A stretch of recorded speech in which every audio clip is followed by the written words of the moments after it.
Patrick, we'll see in a little bit. All right, the Virginia Aquarium, it's like one of my favorite places to go with the kids and the grandkids. It draws thousands of visitors every year, but city leaders say the building is showing its age. Yeah, the aquarium is in need of more money for repairs, and two big-name companies have expressed interest in taking over the operations. News 3's John Hood explains who those groups are.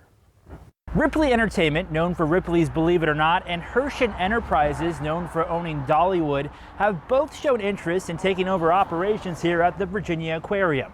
However, at Tuesday night's City Council meeting, city leaders did not vote just yet on what the future of the aquarium looks like. We're doing this because we do care and we want to preserve it, not only for our locals, but our visitors alike. A tough decision needs to be made for the future of the Virginia Aquarium. During Tuesday's City Council meeting, the council was presented 4 options to keep up with the aquarium's aging infrastructure. One option many city leaders are not in favor of is keeping the status quo, giving the usual $8 million to the aquarium each year. Not agree that we should continue the status quo.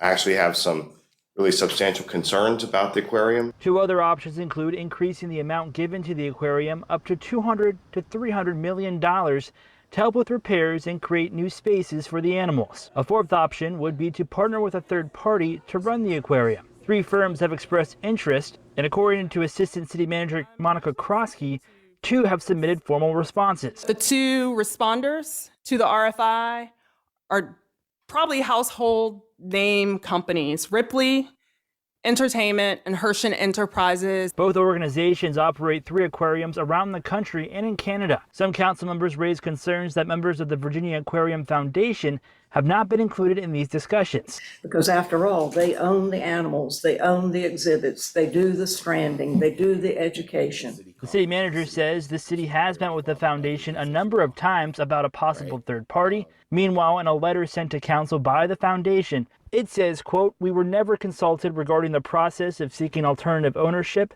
but we agreed to keep an open mind, understanding that our nonprofit foundation could no longer exist with a private operator per our articles of incorporation with the IRS." We can't talk with these other companies because we might not be able to offer them anything except a building and a site. Now, the city tells me it has not made a decision just yet and will continue to look at the path of working with an outside partner and communicating with the Aquarium Foundation.